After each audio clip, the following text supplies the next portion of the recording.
बेटा अल्लाह की हिफाजत करना, अल्लाह तुम्हारी हिफाजत करेगा।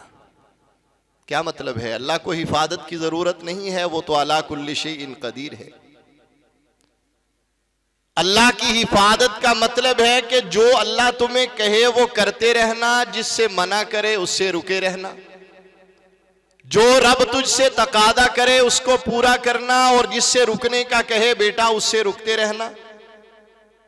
फायदा क्या होगा? यह फद का तू जहां भी होगा, जिस हाल में भी होगा, तेरा वो अल्लाह तेरी हिफाजतें फरमाएगा। इदा सअल्त फसअलिल्लाह, जब तुम्हें मांगने की जरूरत पेश आए अपने अल्लाह रब्बुल आलमीन से मांग लेना, उससे सवाल कर लेना। व इदस्तअनत फस्तईन बिल्लाह, और जब कभी इस्ताअनत और मदद की जरूरत पेश आए तो सबसे पहले अपने अल्लाह रब्बुल आलमीन से कहना। रिश्वत, चोरी, डाके, लोगों के हकूक को गस्ब करना, नाजायज जराए इस्तेमाल करके कमाना, नाजायज जराए को इस्तेमाल कर करके जो है वो अपना रिज़्क और रोजी को ढूंढना क्यों है? इसलिए कि हम ये समझते हैं कि हमारा नफा नुकसान लोगों के हाथों में है। तो नबी करीम सल्लल्लाहु अलैहि वसल्लम ने अपने चचा के बेटे को सवारी पे पीछे बिठा के मुस्लिम मुआशरे को यह दरस दिया कि मुस्लिम मुआशरे में कोई भी गैर नहीं होता, बल्कि सारे अपने समझे जाते हैं। क़ाल सुब्हानहु व तआला या अय्युहल्लज़ीना आमनू क़ू अनफुसकुम व अहलीकुम नारा, ए ईमान वालो, अपने आप को और अपने अहले खाना को जहन्नुम से बचा लो। अल्हम्दुलिल्लाह, रमज़ानुल मुबारक का महीना बज़ाते खुद एक तरबियत का महीना है, जिसमें अल्लाह रब्बुल आलमीन अपने बंदों की तरबियत फरमाते हैं। और फिर इस महीने में अल्लाह के बंदे जो अल्लाह के बंदों की तरबियत का एहतमाम करते हैं, ये यकीनन एक काबिल तारीफ अमल और काबिल तवज्जो तरीक़ाकार है।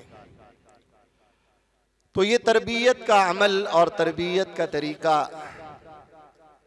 हमें जिस शख्सियत से मिलता है वो कायनात की अफजल तरीन शख्सियत जनाब मुहम्मदुर रसूलुल्लाह सल्लल्लाहु अलैहि वसल्लम है। तो आज के इस मुख्तसर गुफ्तगू, लिका और मुलाकात में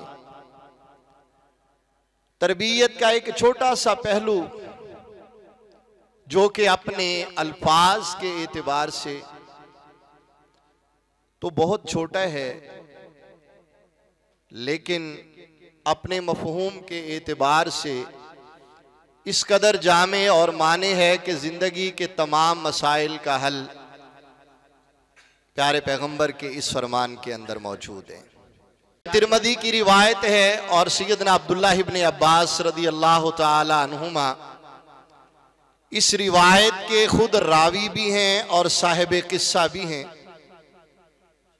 फरमाते हैं कि मैं रसूलुल्लाह सल्लल्लाहु अलैहि वसल्लम के साथ आपकी सवारी पे सवार था, यानी सवारी के आगे रसूलुल्लाह सल्लल्लाहु अलैहि वसल्लम बैठे हैं और सवारी में आपके पीछे जो बैठे हुए हैं इनका तारुफ ये है कि ये रसूलुल्लाह सल्लल्लाहु अलैहि वसल्लम के चचा के बेटे हैं, यानी अपनी सगी औलाद नहीं है, अपना सगा बेटा नहीं है, बल्कि चचा का बेटा है।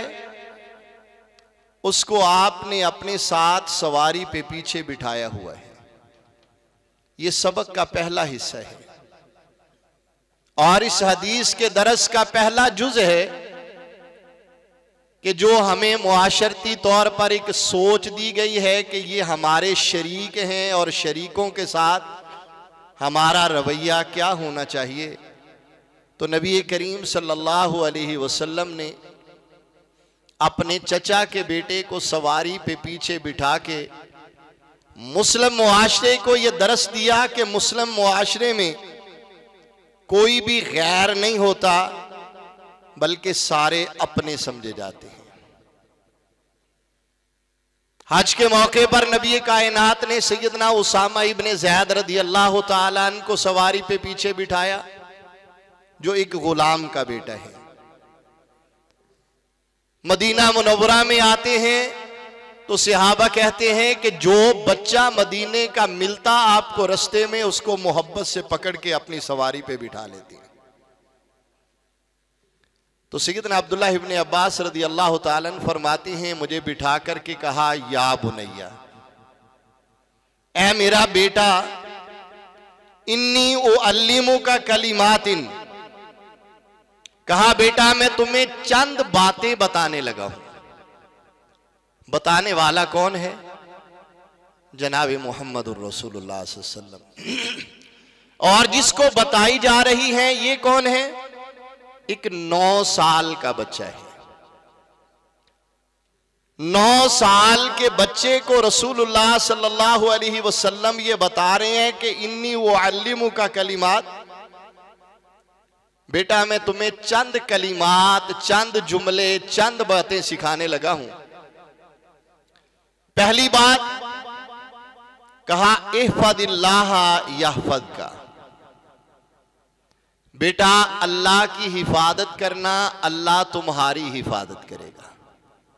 क्या मतलब है? अल्लाह को हिफाजत की जरूरत नहीं है, वो तो अला कुल्ली शैइन कदीर है। अल्लाह की हिफाजत का मतलब है कि जो अल्लाह तुम्हें कहे वो करते रहना, जिससे मना करे उससे रुके रहना, जो रब तुझसे तकादा करे उसको पूरा करना, और जिससे रुकने का कहे बेटा उससे रुकते रहना। फायदा क्या होगा? यहफद का, तू जहां भी होगा, जिस हाल में भी होगा, तेरा वो अल्लाह तेरी हिफाजतें फरमाएगा। वो तेरा मालिके कौनैन तेरी हिफाजत फरमाएगा। इहफदिल्लाह तजिदहु तुजाहका, कहा अल्लाह रब्बुल आलमीन के दीन की हिफाजत करना, तुम हमेशा अपने अल्लाह रब्बुल आलमीन को अपने सामने पाओगे। यानी जब भी तुम्हें जरूरत पड़ेगी, तुम्हें ढूंढना नहीं पड़ेगा, तुम्हारे अल्लाह की मदद खुद तुम्हारे साथ साथ होगी। बच्चे की तरबियत के पहलुओं में सबसे पहला पहलू यह है कि उसको उसके अल्लाह का हकीकी तसव्वुर सिखा दिया जाए। उसे अपने रब के बारे में, माबूद के बारे में, खालिक के बारे में यह बात समझा दी जाए कि तुझे जिंदगी में सबसे ज्यादा जिसकी जरूरत है वो तेरा अल्लाह रब्बुल आलमीन है। तुझे जिंदगी में सबसे ज्यादा जिससे ताल्लुक बनाने की जरूरत है वो तेरा अल्लाह और तेरा रब है। अगर तेरे रब से तेरा ताल्लुक जुड़ गया, फिर समझो कि तुझे किसी और की जरूरत ही नहीं रहेगी। और जब तेरे रब से तेरा ताल्लुक बन गया, तो फिर गोया तू जहां भी होगा, जिस हाल में होगा, तेरी जुबान से बात निकलेगी, तेरा मालिके कौनैन तेरे लिए रास्ते आसान करता जाएगा। यहां पर सिर्फ वो गार वाली हदीस को एक दफा ज़हन के अंदर दोहरा ले कि गार के अंदर फंसे हुए 3 लोगों के सामने दुनिया के कोई वसाइल मौजूद नहीं है जो इनको यहां से निकाल सकें। इनके जहन में एक ख्याल आया है कि ऐसे मौके पर और इस हालत में अगर कोई यहां से निकाल सकता है तो वो सिर्फ अल्लाह की जात है। और वहीं बैठे बैठे उसी जगह पे ना किसी के पास गए, ना किसी से इल्तिजा की, ना दरखास्त की, मालिके कौनैन के सामने। मैं लंबी हदीस है, अगर हदीस की तरफ चले गए पूरा मौजू यहीं पर रह जाएगा। एक की जुबान से जुमला निकला, मौला मेरा तेरा ताल्लुक ये था, अल्लाह ने पत्थर को हटा के रास्ता खोल दिया। दूसरे की जुबान से निकला, अल्लाह मैंने तेरे लिए अपने वालिदैन की खिदमत में ये किया था, मालिके कौनैन ने पत्थर को मजीद हटा दिया। तीसरे ने बोल के कहा, अल्लाह तेरी जात के लिए मैं गुनाह पे कादिर था, मैंने तेरे डर की वजह से गुनाह नहीं किया था। मालिके कौनैन ने पूरा पत्थर हटाया और ये बाहर आसानी से निकल के अपने रास्ते पे चले गए। फरमाया इहफज़िल्लाह यहफ़ज़ का। अगर तूने जिंदगी में अल्लाह रब्बुल आलमीन को अपने सामने समझ के अपनी जिंदगी गुजारी होगी तो जब तू मुसीबत में आएगा तेरा अल्लाह रब्बुल आलमीन तुझे फरामोश नहीं करेगा। और फिर क्या कहा, फरमाया अगली बात, इदा सअलता फस्अलिल्लाह। बेटा जब भी कभी मांगने की जरूरत पेश आए तो सबसे पहले अपने दाता, अपने हाजत रवा, मुश्किल कुशा अपने अल्लाह से सवाल करना। आज हमारी जिंदगी का ये बड़ा अजीब पहलू है कि हमारा को बंदा बीमार हो जाता है, हम सबसे पहले पूछते हैं जी सबसे अच्छा डॉक्टर कौन है। हमें बताया जाता है जी फुला बंदा है, प्रोफेसर है, इतने साल का तजर्बा है, इतना उसका जो है वो फुला जगह क्लिनिक है, इतनी फीस है, हम वहां पहुंच जाते हैं, इलाज करवाते हैं, सारा जोर लगाते हैं। एंड पे एक वक्त आता है और डॉक्टर फिर क्या कहता है, बताइएगा जरा क्या कहता है भाई, अब तो क्या करें। गोया कि हमने अल्लाह को आखिरी ऑप्शन बना के रखा हुआ है कि पहले अपना सारा जोर लगाएंगे, जब हमारे से ना बन पड़ा तो फिर हम राबता किससे करेंगे, अल्लाह से राबता करेंगे। हमारे नबी ने 9 साल के बच्चे को क्या सिखाया, इदा सअलता फस्अलिल्लाह। बेटा जब भी तुम्हें सवाल करने की, मांगने की जरूरत पेश आए, कुछ भी तुझे चाहिए हो तो सबसे पहले सवाल रखना है तो अपने अल्लाह रब्बुल आलमीन के सामने रखना है। और वो मालिक कौनैन जब उसके सामने सवाल रखा जाता है फिर वो असबाब का मोहताज नहीं होता, वो रस्ते और वसाइल इसी तरह खोलता चला जाता है। मेरे और आपके पैगंबर जनाब मोहम्मदुर रसूलुल्लाह सल्लल्लाहु अलैहि वसल्लम तशरीफ फरमा है, भूख लगी हुई है, खाने के लिए कुछ मुयस्सिर नहीं है, ना पास है, ना घर है, ना बीवियों के पास है, ना सामने कुछ जराए नजर आ रहे हैं। तो बैठे बैठे जुबान से एक जुमला निकाला, फरमाया अल्लाहुम्मा इन्नी अस्अलुका मिन फदलिका व रहमतिका फ इन्नहु ला यमलिकुहुमा इल्ला अंता। अल्लाह मैं तुझसे तेरे फजल का सवाल करता हूं, तेरी रहमत का सवाल करता हूं, ये सोच करके कि इन दोनों का मालिक तू है, तेरे अलावा किसी के पास ना फजल है ना रहमत है। अभी वही मजलिस है, उसी जगह बैठे हुए हैं, उसी हालत में हैं। बाहर से एक बंदा आता है, भुना हुआ बकरा इसके हाथ में है, लाकर के मोहम्मदुर रसूलुल्लाह सल्लल्लाहु अलैहि वसल्लम के सामने रख देते। प्यारे पैगंबर अलैहिस्सलाम सहाबा के साथ मिलके उसको खा के पता क्या फरमाते हैं, फरमाते हैं अभी सिर्फ अल्लाह का फजल आया है, अल्लाह की रहमत अभी आना बाकी है। इदा सअलता फस्अलिल्लाह, जब भी सवाल करने की जरूरत हो अपने अल्लाह रब्बुल आलमीन से सवाल करना है। बदर के वाक़े को जरा जहन के अंदर दौड़ा लें। फौजें खड़ी हैं, एक तरफ सिर्फ 300 बंदे हैं जिनके पास ना तीर है, ना तलवार है, ना लड़ने का सामान है, ना घोड़े हैं, ना ऊंट है, ना असबाब है। प्यारे पैगंबर सोने नबी की बात मान के आके मैदान के अंदर खड़े हो गए हैं। पाँव में जूता है तो फिर ठीक है, नहीं है तो परवाह नहीं है, कपड़े पहने हुए पूरे हैं या आधे हैं परवाह नहीं है। नबी की बात मान के यहाँ खड़े हुए हैं। कायनात के इमाम छप्पर में खड़े, रात को हाथ उठाए हुए, दुआ में हाथ उठते उठते उठते उठते अबू बकर कहते हैं इतने ऊंचे चले गए कि कंधों पे रखी हुई चादर जमीन की तरफ लुढ़क गई। अबू बकर आगे बढ़े, अल्लाह के नबी सल्लल्लाहु अलैहि वसल्लम सब ने रात सो के गुजारी है, आपने सारी रात अल्लाह के सामने इल्तिजाएं करते हुए गुजार दी। सोने महबूब बस कर दीजिए, रब्बे कौनैन आपके सवाल किए हुए इनको जाया नहीं जाने देगा। अरे पैगंबर अलैहिस्सलाम ने दुआ के हाथ नीचे किए, फरमाया अबू बकर वो सामने देखो, तुम्हें नजर आता है या नहीं, लेकिन मैं मोहम्मद को नजर आ रहा है कि वो जिब्रील अलैहिस्सलाम का घोड़ा है और उसके पीछे फरिश्तों की लंबी तादाद घोड़ों पे सवार होकर के जमीन की तरफ उतर रहे हैं। कल मैदान सजेगा, दुश्मन की फौज सामने होगी, इंसान सामने होंगे, उनके हाथों में अपनी तलवारें होंगी, तुम्हारे साथ अल्लाह के फरिश्ते तलवारें लेके मैदान में खड़े होंगे। इदा सअल्त फसअलिल्लाह, जब तुम्हें मांगने की जरूरत पेश आए अपने अल्लाह रब्बुल आलमीन से मांग लेना, उससे सवाल कर लेना। व इदा इस्तअनत फस्तईन बिल्लाह, और जब कभी इस्तानत और मदद की जरूरत पेश आए तो सबसे पहले अपने अल्लाह रब्बुल आलमीन से कहना।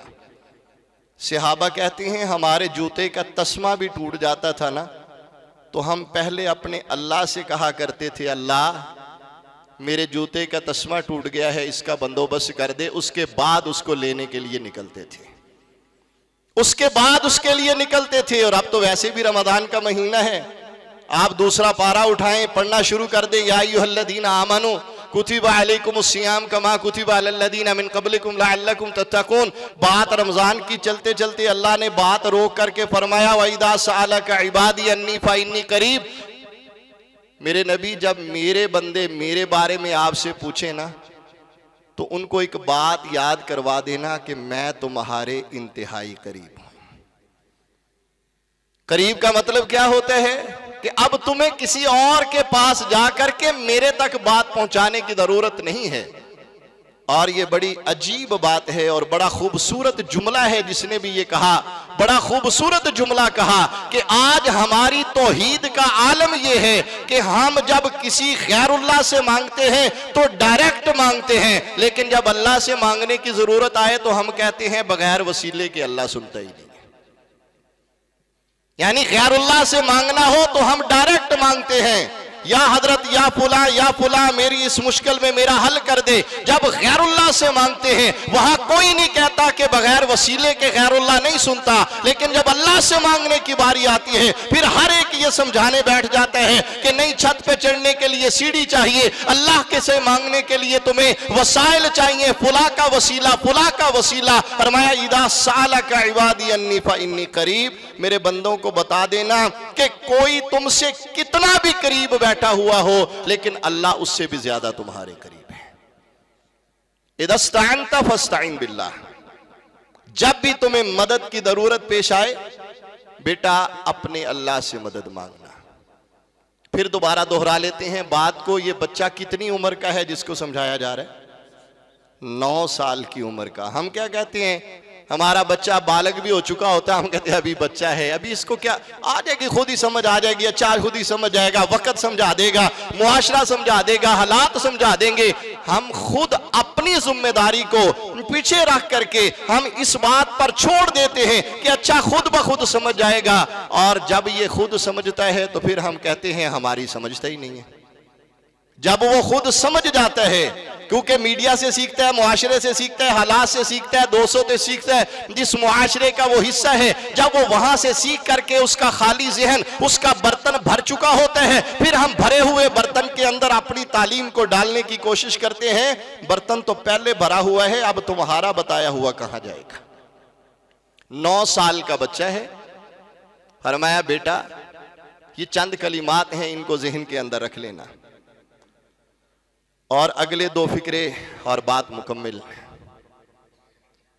और ये मेरे भाइयों, जहां उस 9 साल के बच्चे को ज़रूरत है, उससे ज़्यादा आज हमें 40, 50, 60, 70, 100 साल के बंदे को उससे ज़्यादा इस बात की ज़रूरत है। चूंकि मुआशरे की लड़ाइयाँ, झगड़े, इख्तिलाफात, इंतशारात, सबका अगर मेन और बुनियाद अगर बना हुआ है तो यही मुआमिला बना हुआ है जिसको अभी हदीस का हिस्सा बयान करने वाला है। फरमाया बेटा और एक बात याद रखना, लौ अन्नल उम्मत इज्तमअत अला अन यनफऊका बिशैइन लम यनफऊका इल्ला बिशैइन कद कतबहु अल्लाहु लक। फरमाया बेटा अगर पूरी उम्मत मिल जाए इस बात के लिए कि तुम्हें कोई फायदा पहुंचाना चाहे, तो सारी कायनात मिलके भी तुम्हें सिर्फ उतना ही फायदा देगी जितना तुम्हारे अल्लाह ने तुम्हारे बस में रखा है। और अगर पूरी कायनात मिल जाए, अला यदुर्रुका बिशैइन लम यदुर्रुका इल्ला बिशैइन कद कतबहु अल्लाहु लक, और अगर सारी उम्मत इस बात पे इकट्ठी हो जाए कि तुम्हारा नुकसान करना चाहे और अल्लाह की तरफ से तुम्हारा नुकसान ना लिखा हुआ हो, पूरी कायनात मिलके भी तुम्हारा नुकसान। आज हम किस लिए उलझे हुए हैं जी, फुला ने हमारे साथ ये कर दिया, फुला ने हमारे साथ ये कर दिया, ये मेरे ऑफिस में मेरी लेग पुलिंग करता है, ये मेरे खिलाफ शिकायतें लगाता है, इसकी सोच मेरे खिलाफ है, इसकी फिक्र मेरे खिलाफ है, इसका जो है वो जहन मेरे खिलाफ है, ये मेरे खिलाफ साजिशें करता है, इसने मेरे लिए ये कर दिया, इसने मेरे खिलाफ वो कर दिया। हम उसी को लेकर के शैतान ने हमारे दिमागों के अंदर उम्मत के अफराद के लिए जो है वो जहर भरा हुआ है। मेरा भाई मेरे खिलाफ ये करता है, मेरी बहन ने मेरे खिलाफ ये बात कर दी है, मेरे जो है वो ऑफिस वाले मेरे लिए ये करते हैं, मेरा अफसर ये करता है, मेरा फुला मेरे खिलाफ ये करता है। अगर इस सारे को निकाल करके यहां एक जुमला रख लिया जाए कि अगर सारे भी मिल जाएं तो मेरा नुकसान कर ही नहीं सकते जब तक अल्लाह के रब्बुल आलमीन की तरफ से ना लिखा हो, तो ये सारे के सारे मामले हल हो जाते हैं। रिश्वत, चोरी, डाके, लोगों के हकूक को गस्ब करना, नाजायज जराए इस्तेमाल करके कमाना, नाजायज जराए को इस्तेमाल कर करके जो है वो अपना रिज़्क और रोजी को ढूंढना क्यों है? इसलिए कि हम ये समझते हैं कि हमारा नफा नुकसान लोगों के हाथों में है। फुला अगर मान गया तो मेरी बात मान जाएगी, फुला के सामने जाकर के मैं बात करूंगा, अगर वो राजी हो गया तो समझो मेरा काम बन गया, यार इसको राजी करवा लो मेरा काम बन गया। तुम्हारी नहीं छोड़ता, इसलिए तुम जाकर के जो है वो बात करोगे, फिर बात नहीं मानता। सबसे पीछे रखा हुआ है तो हमने अपने अल्लाह रब्बुल आलमीन को रखा है। और आपने इस छोटे से बच्चे को, 9 साल के बच्चे को तौहीद का ये सबक दे दिया और सबक समझा दिया, तो ये तो सबक सीख करके अपनी जिंदगी गुजार के चला गया। गोया हमारे लिए हमारे अल्लाह रब्बुल आलमीन ने एक जरिया बनाया अब्दुल्लाह इब्ने अब्बास रदियल्लाहु ताला अन्हु को ये समझाने के लिए कि लोगों एक बात अपने ज़हन के अंदर अगर पुख्ता कर ली जाए, अगर पूरी कायनात मिलकर के तुम्हारा नुकसान करना चाहे, तुम्हारे अल्लाह रब्बुल आलमीन ने तुम्हारे नुकसान की बजाय तुम्हारा मुनाफा और फायदा रखा हुआ है। पूरी कायनात मिलकर तुम्हारा नुकसान नहीं कर सकती है। और अगर तुम पूरी कायनात के सामने जाकर के उनके सामने घुटने रगड़ दो, तुम उनके सामने एड़ियां रगड़ दो, तुम नाक रगड़ो लोगों के सामने कि तुम्हें फायदा दे दे, अर्श वाले रब ने वो फायदा तुम्हारे मुकद्दर में ना रखा हुआ हो, पूरी कायनात मिलकर के ये तुम्हारा फायदा नहीं दे सकती है। रुफियतिल अक़लाम व जफ़्फ़तिस सुहुफ़, उस माल के कौनैन के फैसलों के आगे ना किसी की ताकत है, ना हिम्मत है, ना इख्तियार है, ना इक़्तिदार है। वो अकेला माल के कायनात अला कुल्लि शैइन कदीर है। अब्दुल्लाह इब्ने अब्बास रदियल्लाहु ताला अन्हु को नबी कायनात ने ये छोटा सा जुमला समझा करके जिंदगी का वो सबक दे दिया कि इब्ने अब्बास रदियल्लाहु ताला अन्हु और ये सहाबा की जमात फिर है, ऐसी तरबियत लेकर के जमा आई है कि मस्जिद के अंदर बैठे हुए एक नौजवान को आकर के हाकिम वक्त ये बात करता है, कहता बेटा कुछ चाहिए तो मेरे से मांग लो। वो इमाम कायनात का तरबियत याफ्ता कहता है, मैं अल्लाह के घर में बैठ के किसी और से मांगू मुझे शर्म आती है। मैं उस रब के घर में बैठा हुआ हूं और किसी और के सामने मैं अपनी हाजत और जरूरत पेश करूं, मुझे शर्म आती है। हाकिम वक्त को यह बात बुरी लगी कि मैंने ऑफर की और मेरी बात नहीं मानी। इंतजार किया कि ये मस्जिद से बाहर निकल जाए फिर बात करता हूं। मस्जिद से बाहर निकला, कहा इसको बुला के मेरे पास लाओ। बेटा तुम्हें एक काम कहा था, अगर कोई काम हो तो मेरे से बात करो, मेरे से मांगो, मुझसे पूछो, मैं तुम्हारी जरूरत को पूरा करता हूं। और ये नबी का तरबियत याफ्ता बोल के क्या कहता है? कहता है फायदा दुनिया का दोगे या आखिरत का दोगे? दुनिया का सवाल करूं या आखिरत का सवाल करूं? कहा आखिरत तो मेरे इख्तियार में नहीं है, दुनिया मेरे इख्तियार में है, उसमें जो मांगोगे मैं तुम्हें दे दूंगा। और कहा अल्लाह के बंदे, दुनिया तो मैंने कभी उससे नहीं मांगी जो सारी दुनिया का मालिक है, तेरे से मैं क्या मांगूंगा? आखिरत का अगर कोई मेरा फायदा कर सकता है तो फिर तो बात कर ले कि आखिरत में मुझे फायदों की जरूरत है, आखिरत में अगर कोई मुझे नफा दे सकता है तो दे दे। कहा आखिरत का मेरे इख्तियार में नहीं है, कहा दुनिया की मुझे जरूरत नहीं है। ये मुंह मोड़ के उधर जा रहा है और ये हाकिम वक्त उसका चेहरा देख के कहता है इस खून के अंदर वो तरबियत शामिल है जिसने मोहम्मद रसूलुल्लाह के सामने बैठ के तालीम ली है। तो जिसकी तालीम मोहम्मद रसूलुल्लाह से आए वो किसी के सामने झुकने वाला और एहतियाज वाला नहीं रहता। जिसको अपने रब से मांगना आ जाए फिर उसे किसी और से मांगने की जरूरत बाकी ही नहीं रहती है। अल्लाहुम्मा अन्फ़अना बिमा अल्लमतना व अल्लिमना मा यनफ़अुना व ज़िदना इल्मा। अल्लाहुम्मा रहमतक नरजू फला तकिलना इला अनफुसिना तरफ़त ऐन व अस्लिह लना शानना कुल्लहु ला इलाहा इल्ला अंत सुब्हानक अल्लाहुम्मा व बिहम्दिका अशहदु अल्ला इलाहा इल्ला अंत अस्तगफिरुका व अतूबु इलैक।